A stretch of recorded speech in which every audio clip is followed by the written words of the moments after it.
The name of God, the most gracious, the most merciful. Welcome. Today, we're talking about genes. We read about genes every day in magazines and hear about them on the radio. What's the story with genes? Simply put, they found that the secrets of our body's structure in every detail are written in our DNA. DNA is like a book of 5 million pages written in code. The complete blueprint for the entire body in the form of detailed instructions for building every cell, protein, and a hormone. But these instructions are called genes. The human genome map contains about 100,000 genes. Each gene is responsible for building a part of the embryo. Any error in a single code letter in this record immediately appears as a birth defect, a genetic disease, or cancer that suddenly appears in the colon, lung, or cervix. It turns out that there are also cancer genes in every human being. Everyone has genes, but these genes remain dormant, inactive, and latent, have no effect. What? Suddenly wakes them up and activates.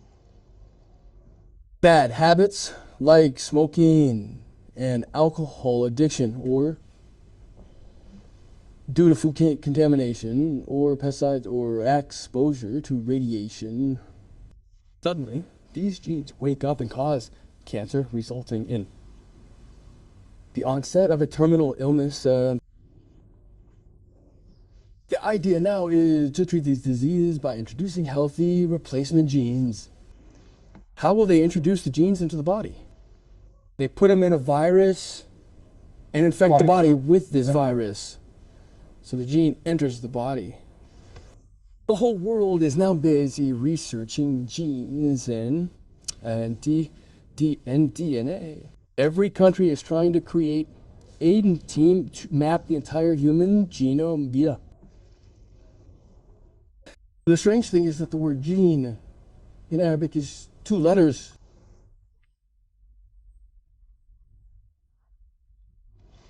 It remains kun, the divine command. And DNA is a miniature of the preserved tablet or hindi stored inside our cell's nucleus, containing all matters of destiny in life's journey. Tonight we'll explore DNA and genes, unveiling some of these amazing secrets, amazing holy secrets. Let's watch the film together.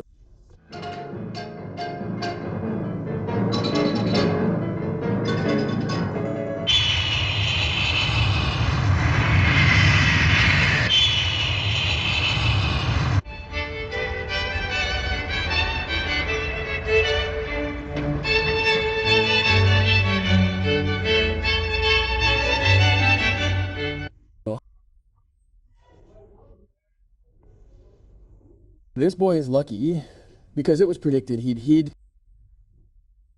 get retinal blastoma or retinal cancer.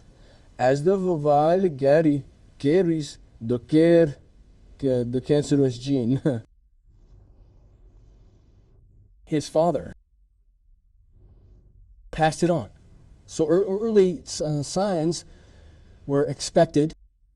They had him checked often and caught it early, starting treatments promptly.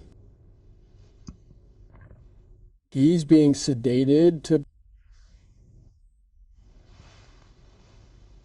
examine his eye and see the radiation's effect.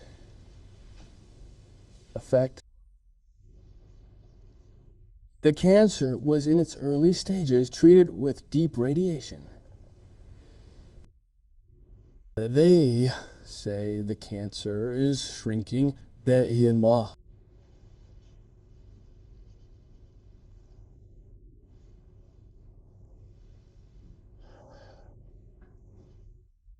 Nurses say he's lucky it was expected, and his family checked him often.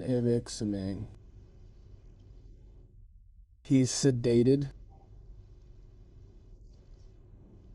and they'll examine his eye.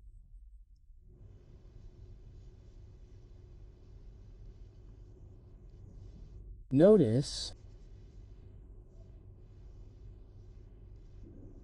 inside the pupil, that egg-like thing, that's what's left of the retinoblastoma, a quarter of its size, because we caught and treated it early.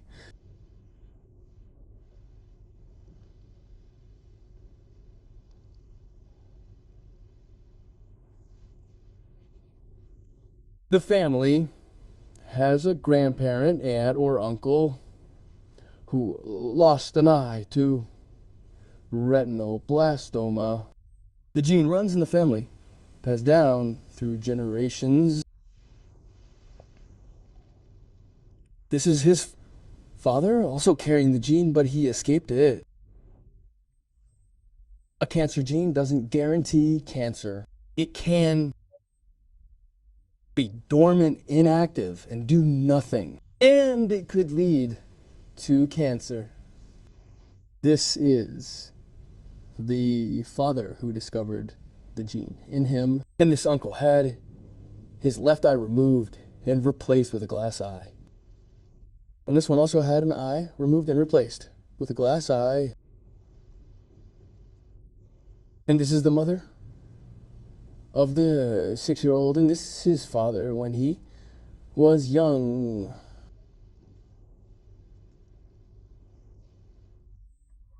The parents have great hope that the boy can overcome this and that the eye can be saved.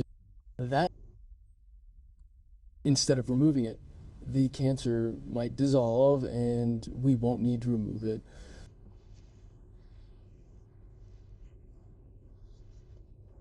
As we said, the gene carries formative commands. So the cancerous gene carries a formative command for what? For cancer. But we said it might be dormant, complete, and inactive. And it might suddenly become active.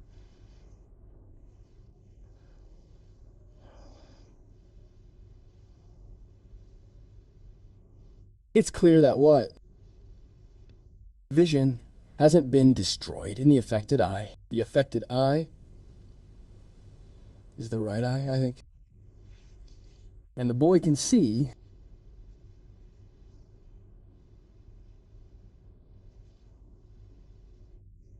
the genes. We said that the genetic code is like a book of 5 million pages. In it is recorded all the secrets of the body's construction plan in detail. Every cell, every protein, every hormone, in detail. Look, he's taking a page from this amazing book. What do we find? It's made up of these code letters. These code letters are the formative commands for the body's plan. A mistake happened here. A C appeared instead of a T. This simple mistake is what caused the gene to turn into a cancerous gene, giving the command for what? For the formation of retinoblastoma. And he says, as an example, any finger that gets cut and bleeds, there's a gene called a control gene. It commands the fibrous cells to work and close the wound immediately. So you see the fibrous cells working, and they'll close the wound. Without that, one would bleed to death. So there's a gene behind everything. There's a gene behind all the processes that take place in the body. Every process has a gene controlling.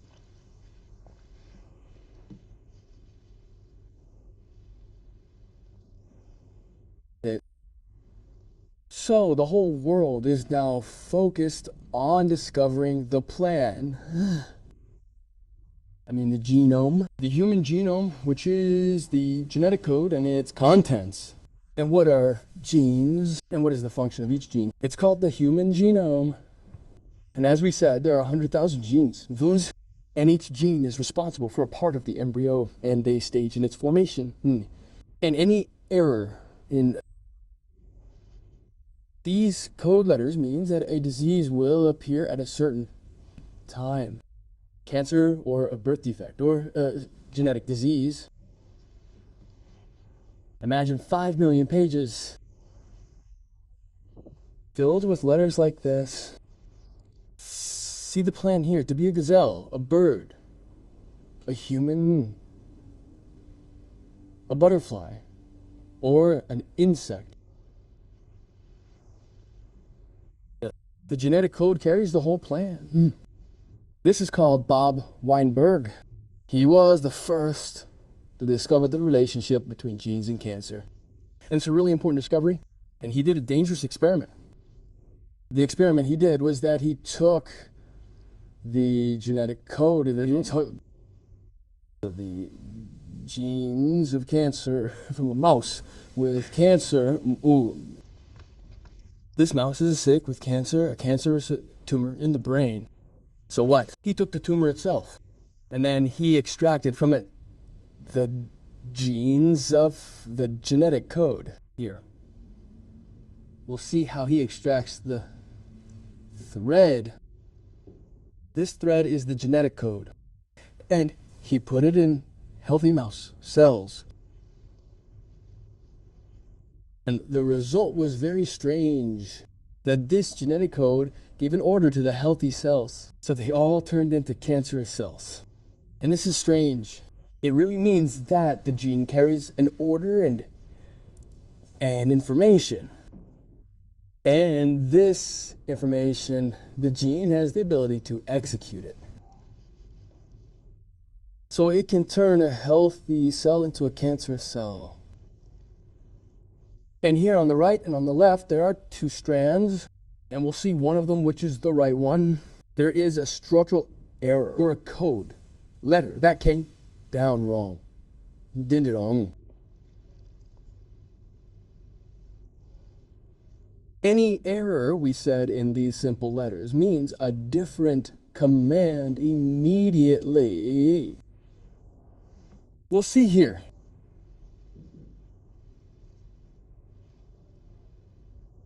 Here, instead of T, A came. This A is what led to cancer. What happened in the mouse's brain? So when a piece of this gene is placed into normal cells, it immediately commands them to turn cancerous. This is the genetic code. And this code, during cell division, splits into two identical halves.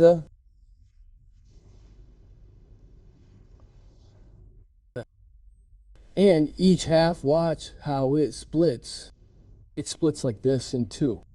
And each half regenerates itself. So we have two new codes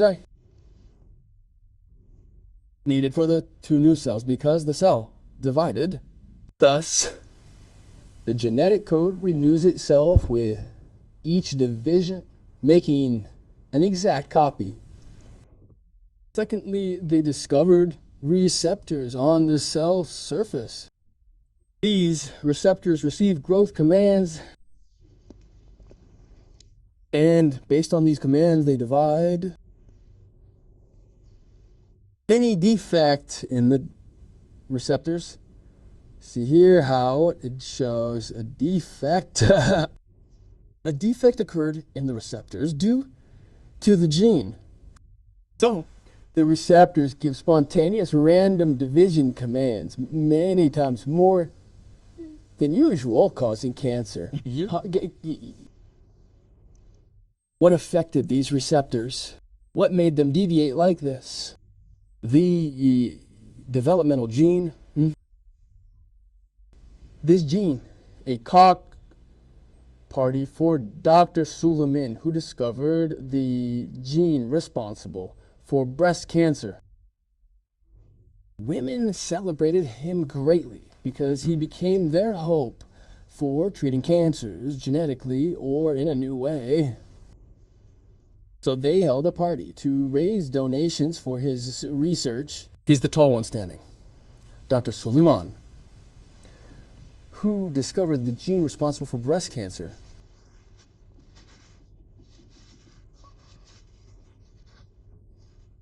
American society is active and sensitive, supporting any glimmer of hope in any scientist, raising donations immediately. It's not government funds allocated here. No, the people themselves contribute. How many millions did they raise at that party? How many millions of dollars did they raise for him to continue his research? He says that now there's hope. We can beat cancer without radiation or harmful chemo. We want to first learn how cancer forms, what exactly happens, because if we know what happens, we can stop the process and prevent grand cancer right in Kupi. So we need to research and see, and he is. What caught his eye was that some cancers respond to treatment and some are very aggressive and don't. Some spread fast and some don't. So he said, let's see the difference in cells between mild cancers and stubborn, incurable ones. These are pieces from these cancers. Breast cancer. He grinds the cells to see the difference between resistant and responsive cells.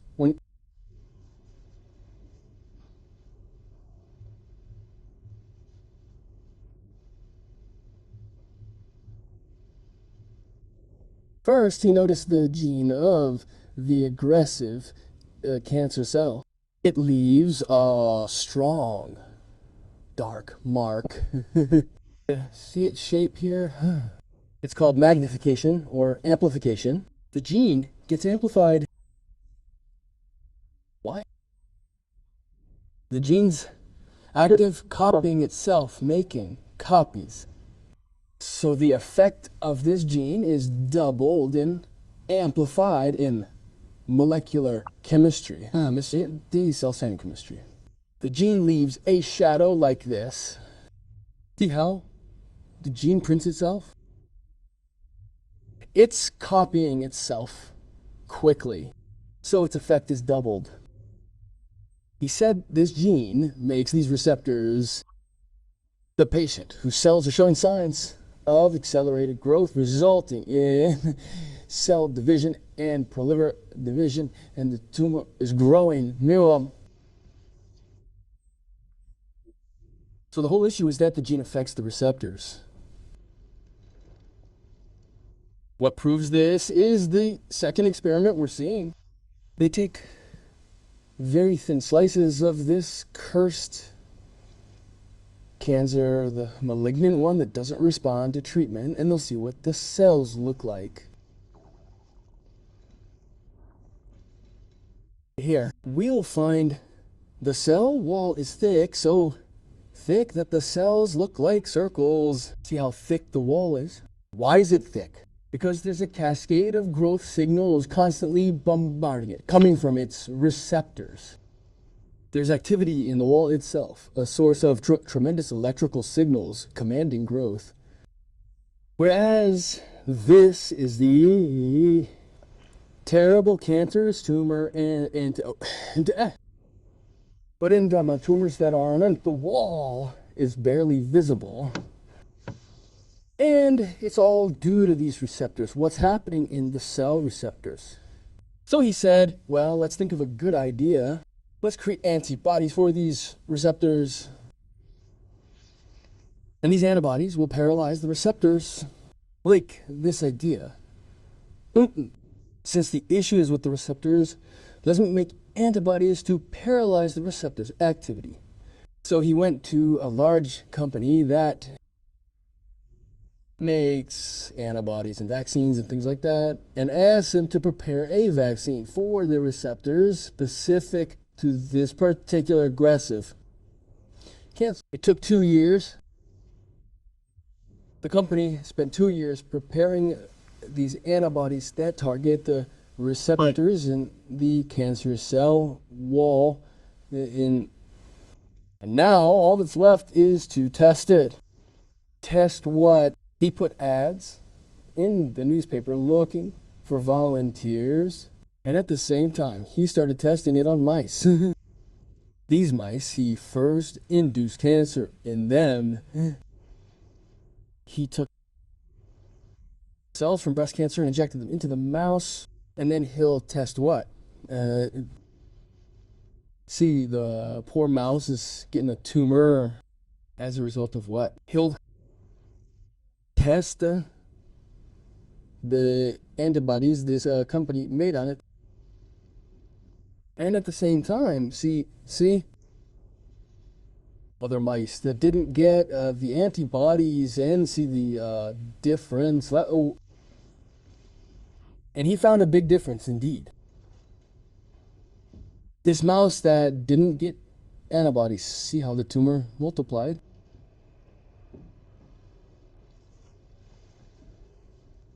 Now we'll see the mouse that got the antibodies that the company made.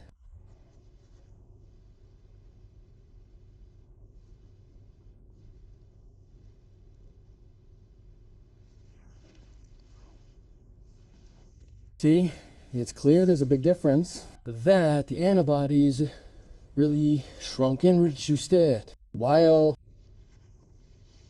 the mouse that didn't take it was full of tumors. He said this is a very encouraging experiment to try on a human, and he announced it in the newspapers and asked for volunteers. So a volunteer came, which is this woman, Madam McKinley, who says she's been trying for 2 years with all methods to stop the growth of breast cancer she has without hope, and the chemicals aren't doing anything, and the radiation isn't doing anything. The only remaining hope is this discovery. She's getting on the plane and going to Los Angeles.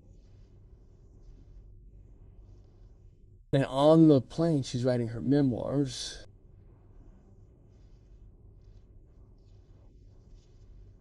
She says the cancer is spreading in my breast, and there's no hope from any radiation or chemotherapy. The only thing left is for this discovery that Dr. Suleiman discovered to be the cure.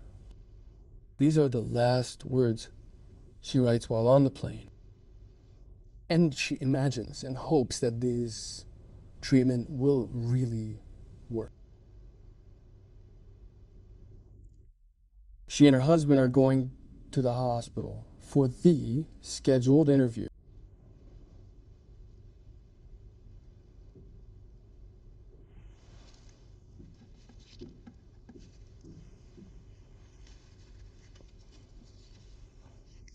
And she also describes her feelings that she only has this glimmer of hope left.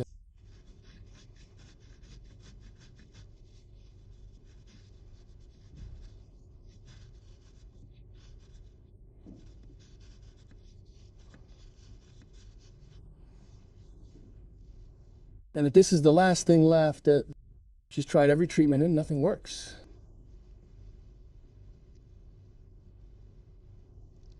Dr. Suleiman, from the expected meeting, will first examine the eye to make sure that the cancer hasn't reached the brain and hasn't made secondaries in the brain. He's telling her he'll give her a double dose to get a clear result, hoping, hey,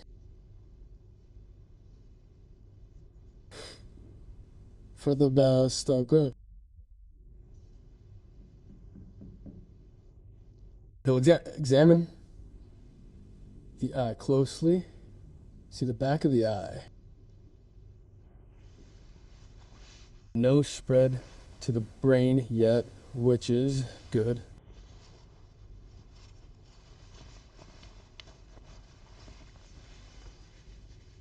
They've brought the magic. KI and it's the messy horror. One is glucose, the other antibodies.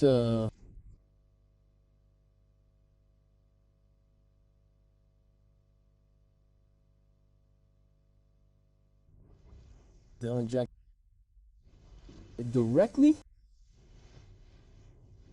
into the blood 5 times from the required dose.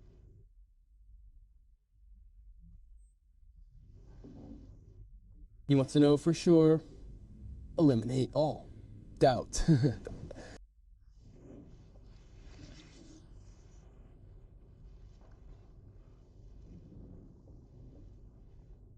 He hopes there are no side effects from these antibodies, no impact on normal cells. Antibody means targeted at a specific cell, a specific target, not just any cell. It's against something specific, like receptors of a certain cell. But sometimes these things have side effects. But everyone's optimistic.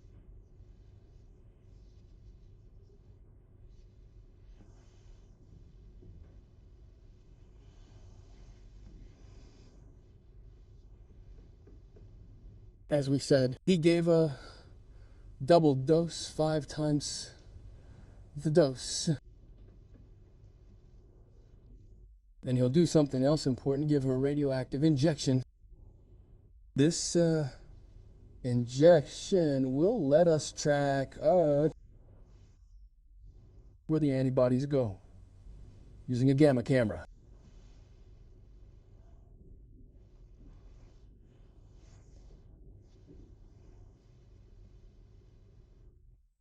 The radiation attaches to the antibodies, making them radioactive. Then he can track where they went via gamma camera imaging.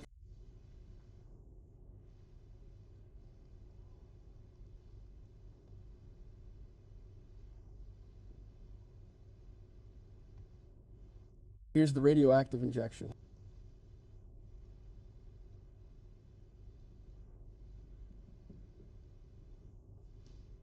Then they'll wait a week for the antibodies to travel and settle on their target. Then they'll use the gamma camera to see what happened.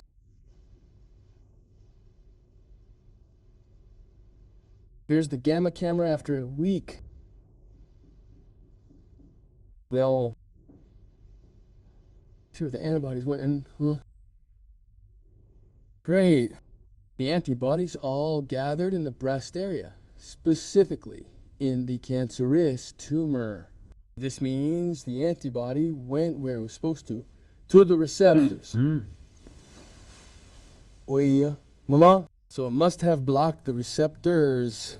We'll see what effect this has. These receptors are supposed to grab onto it and remove it, stopping the flood of growth and division signal so that the tumor stops growing.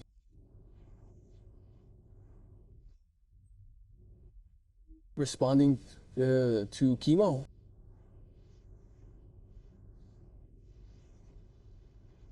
The doctor says we'll need several treatments. She said, did. After a week, she felt intense itching in the breast area where the antibodies gathered, meaning there's a battle or an effect happening, showing as an urge to itch. She also said the tumor started responding, which is great news. Skiwakwer.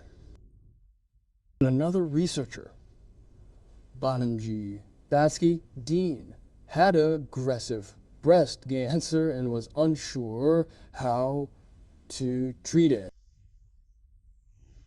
Because she researches genes, she was incredibly motivated to find a solution, as she was also about to die. So she had a personal drive to discover something. What did Batsky discover? She found some cancerous tumors spread quickly and others don't. She said there must be a gene behind it.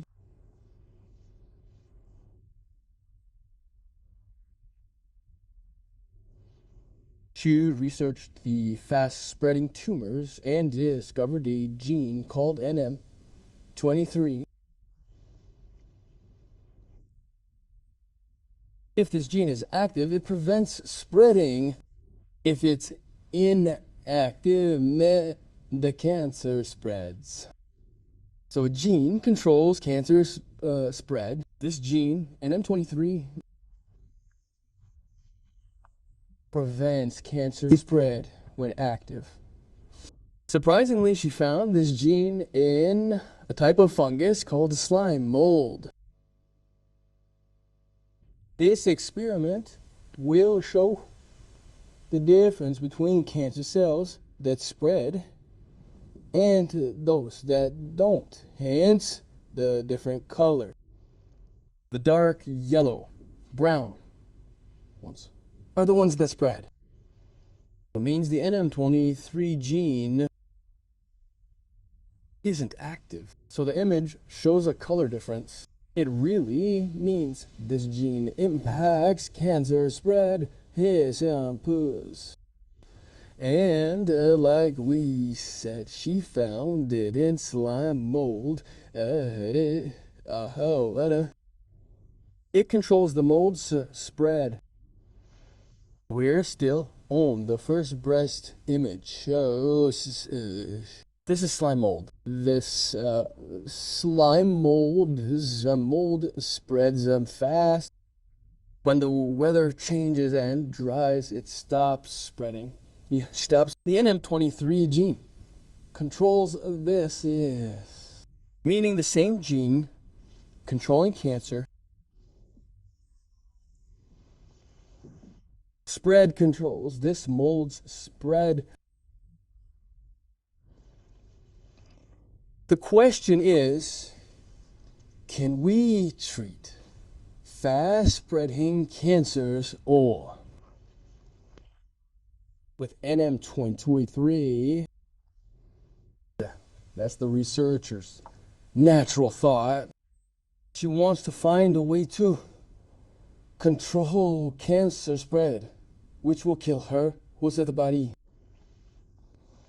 But the problem is, NM23 can be present inactive and have no UN effect. Or it can activate. The exciting thing about genes is it's a code in the DNA. My DNA pay. Its command is suspended. It may or may not activate. There can be a cancer gene, but it's dormant. It's inactive and has no effect. What does this mean? It means the gene isn't fate's maker, as geneticists first thought. When they found genes, they thought they held fate's keys. But that's wrong. The gene isn't fate's maker because it can be a cancer gene, dormant and inactive. Then suddenly it activates. So the gene itself doesn't make fate. Is the gene just a cause? And behind every cause, there's a causer. This causer wills or doesn't will, meaning he's in charge of everything, of man, his DNA, and his genes. This Almighty Lord is the one who permits or doesn't permit any action to occur. God's hidden will is what activates the gene's switch so it works. God erases what he wills and confirms, and with him is the mother of the book. Meaning, there's the small booklet inside our cells, which is the DNA, which is a copy of what we said is a copy of the preserved tablet in the DNA. But God has the big book, which is the mother of the book. God erases what he wills and confirms, and with him is the mother of the book. Meaning that God Almighty erases what he wills and confirms from what is recorded in the decrees of this book. And this means the absolute freedom of the divine will. God Almighty does what he wills. Genes can never control God's will. Genes are just causes. God can stop these causes, and God can push them to work. Genes are not fate makers, but genes are just suggestions. Just a draft, just a blueprint, as they say. But the final decision is in God's hand. He erases what he wills and confirms that there is no will above God's will, even if it's the initial plan that God deposited in us. And the matter, my brothers, will depend on our behavior, how we will live a life full of alcohol, smoking, and surrender to vulgar desires and lusts. A hidden hand will press a switch. Cervical cancer, breast cancer, AIDS, syphilis, gonorrhea, lung cancer. All this can happen, and the ordeal begins. Meaning God gave us freedom and a margin of permission to choose the right life and the wrong life as we want to choose. We've been given leeway and freedom to choose the right path or the wrong one. Thus, we're each responsible for ourselves. We can destroy ourselves or save ourselves. Each of us now plays a role in our destiny. The final decision rests with God. He'll open the door of salvation to those who repent and seek forgiveness, and close the door of mercy to the stubborn and persistent. So our freedom exists all the time, and God's will is always active, and we play a role in our health and sickness. The book of genes says this through the tale of amazing genes that activate or don't. This is from the wonders of the genetic code and the wonders of the DNA strand. A miniature version of the preserved tablet within the nucleus of our cells. Until the next episode, God willing, and peace, mercy, and blessings of God be upon you.